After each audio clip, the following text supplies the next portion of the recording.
Okay. Hi, Carl. How are you? Find yourself, Douglas? Doing well, thank you. Thank you for coming back. You are a return guest on our show now. You were on, about a month ago, maybe? That's right. On my book, The Universe Code. And I'm back today to discuss my second of my three books, The Dyslexia Code. And I hope you'll have me back again for my third and last book, The Healthspring Code. Well, you're always welcome to come onto the show. Last time, as I remember, we talked about Jesus in India. And this time we're going to be talking about dyslexia. Is there any relationship between that? Was Jesus dyslexic? Wow, no, I haven't. For my dyslexia book, took me 6 months of research, but I'm dyslexic. For my Healthspring Code book, another 6 months, because there's a lot of nutrition things in dyslexia, so just the extension of that. For my Universe Code book, it took me 7 years of research, and after 7 years, I had 1 million words that I then had to remove 2/3 of it. And nowhere in my 7 year research I discovered anything about Jesus, if he had dyslexia or not. Okay. Well, I didn't know because the topics of your books are sort of from one end of the spectrum to the other. There's no particular relationship between them, is there? No. Well, the out of a scale of 1,000, the Universe Code book I see as 1,000 out of 1,000. The Dyslexia Code book 1 out of 1,000, and the Healthspring Code 5 out of 1,000. The 10% of people roughly is dyslexic, so that is, I'm capturing that, and because I'm dyslexic, it made sense. But I really want us to unleash the 10% on the world, because what we can discuss now is why they have this gift, what I discovered. The 5 out of 1,000, the Healthspring Code book, is you need the foundations correct. Even if you want to be spiritual, you need your foundations. It's like the foundations of a house. And the biggie is world peace via the truth. And then I've got 4 topics for the rest of my life on to get the truth out there. And I've picked Jesus in India, that we've discussed, the creator versus God, reincarnation, and human energy fields and chakras around our body. So have they got any linkage? Certainly Healthspring Code and the Universe Code book has, but the Dyslexia Code, because I'm dyslexic. Actually, I know a couple of dyslexics, and they tend to be very creative people, at least the 2 that I know. Is there something with dyslexia that stimulates the right side brain functions more? Yes, so my daughter was diagnosed with dyslexia in 2009, and she was taken out of class. So then I started researching dyslexia on Amazon and found 2,500 books. So where do you start? But I then delved in. I'm quite manic when I researched, and I found Sally Sayworth from Yale University, or Yale Learning Center. She's now in her late 70s. Soon she's not at the university anymore. But she did a study where they put dyslexic people down a tunnel, the fMRI studies, and this where there's an X-ray in effect, and her study shows that a dyslexic person mainly use the right side of the brain, where a non-dyslexic person use the left side of the brain. But then what they do is they put a dyslexic person on traditional products. So it's basically hammering in more words into a dyslexic person that's already tired from the school day with words that's not fit to them.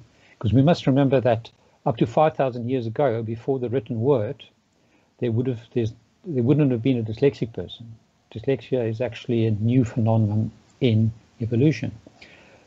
And so then they put the dyslexic person on these products, the traditional products, or more words, and then after a year, they start using the left side. They put them down this tunnel again, and they discover.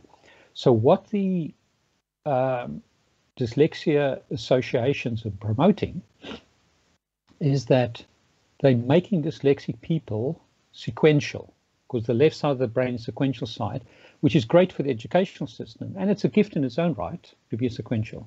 So it's a bit, the best analogy I have for it is like this lady, Amanda Fogel in Australia. She put a pack of cards on a pool table, and she said, this is a non-dyslexic person. It says, get the ace of hearts. So the non-dyslexic person using the left side of the brain sequential goes, ace of hearts, thank you very much. Then she says, this is a dyslexic person. She scrambles the pack of cards on the pool table, and she says, gets the ace of heart. So the dyslexic person using the right side brain has to go through the whole pack. And I knew that's a good analogy, because at school, a teacher asked a question, then there was an answer, and they're already asking the second question when I'm still thinking of the first question. So it's a big negative, but it's also a massive positive, yin and yang. So because we've got to go through the whole pack of cards,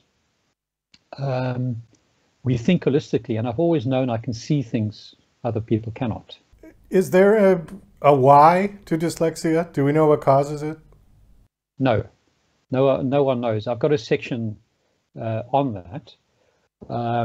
But at this point, before they find out what takes place, how it takes place, before they stop it, we need to retain it. So I just want to quickly read from my book. Before the time that people were diagnosed, so I'm just reading here, Alive Today, Richard Branson, Cher, Whoopi Goldberg, Henry Winkler, Tom Cruise, Jay Leno, Andrew Warlow.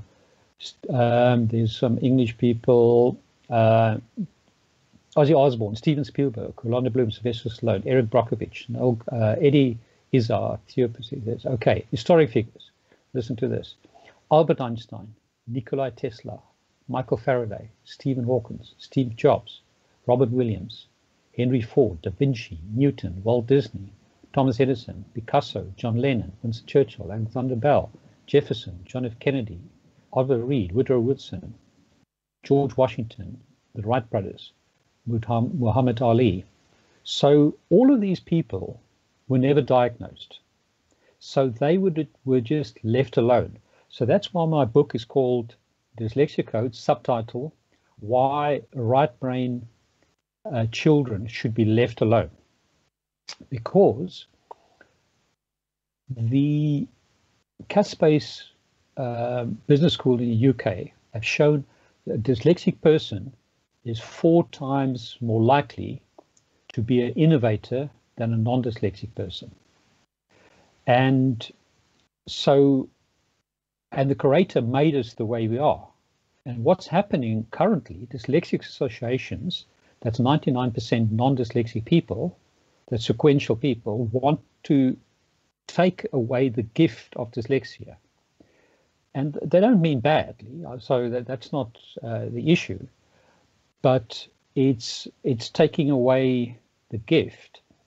Fortunately, I found a product that was very successful on my daughter, and we, within a 3-month period, we had my daughter back in the class. I said that my ex, then my wife, that we need to get my daughter back into the class. And that product that we did 1 hour on a Saturday for 3 months is called the Davis's method. So Ron Davis, he's autistic and dyslexic. He discovered that there's 250 trigger words that's got no shape. So a word like horse, there's a shape, but the word up or between, etc., has got no shape. So what you then do is, my daughter then, out of clay shapes, built, say, the word between, and then she would put an arrow up and maybe 3 things at the top, something that makes sense to her, that she can understand what the word between is, because a lot of dyslexic people don't know what's left or right or up or down, and if you can overcome these trigger words, it assists you as well. But that method is a fun way. It's not, a dyslexic person is someone that can't read or write or spell properly. And to push more words that make your left brain minded is not the way forward. It's a fun way. And Sister Antoinette, which was the dyslexic Davis method facilitator in Dublin, Ireland, took a questionnaire. And our daughters, she was, her, her esteem was well way down. And this method assisted her well. And fortunately, at that stage, I knew the power of affirmations. So I said to her, dyslexia is a gift. And she actually did a massive drawing for me on saying dyslexia is a gift. So it's if you let yourself know that dyslexia is a gift, you program your mind that it's a gift. And with all that, it's just helping a dyslexic person cope in the educational system. So what is the takeaway from your book? Is it just to show people that we shouldn't try to correct this problem? That it's not something that needs to be cured or fixed or remedied, to just basically leave the people, yeah?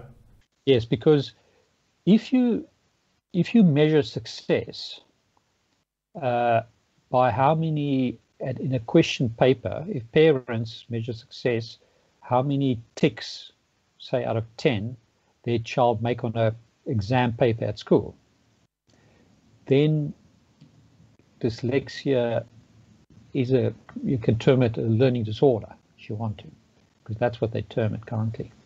However, if you believe, like Caspace University, that says a dyslexic person is 4 times more likely to be an innovator, far more creative, then dyslexia is not a learning disorder. It cannot be.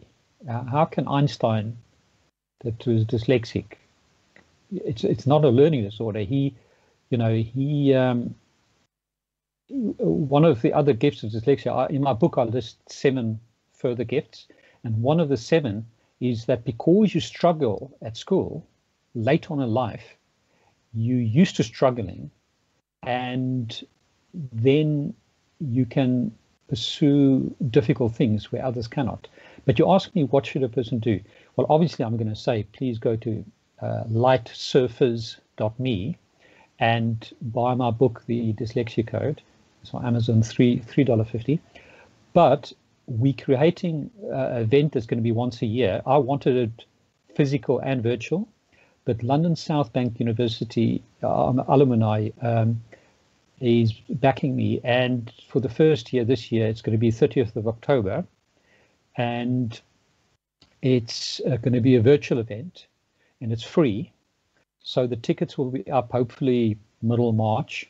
It's at the but please go to lightsurface.me and you click there, International Celebration of Dyslexia. It's all there, and meet the opening speaker, which is a lady by the name of Gibby Jasper, then myself, then Richard Whitehead, which is a facilitator in the UK for the Davis method, and then Sam Rapp. That's a dyslexic, well, she's got the 3 Ds. She's dyslexic, she's dyspraxic, so that's when you got movement issues, and she's got dyscalculia, so the maths issues.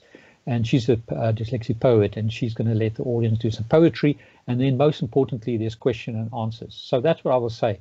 Buy my book, come and join the International Celebration of Dyslexia, and walk out of there, well, not walk out of there, but from away from your Zoom chat and punch there and says, thank God I'm dyslexic.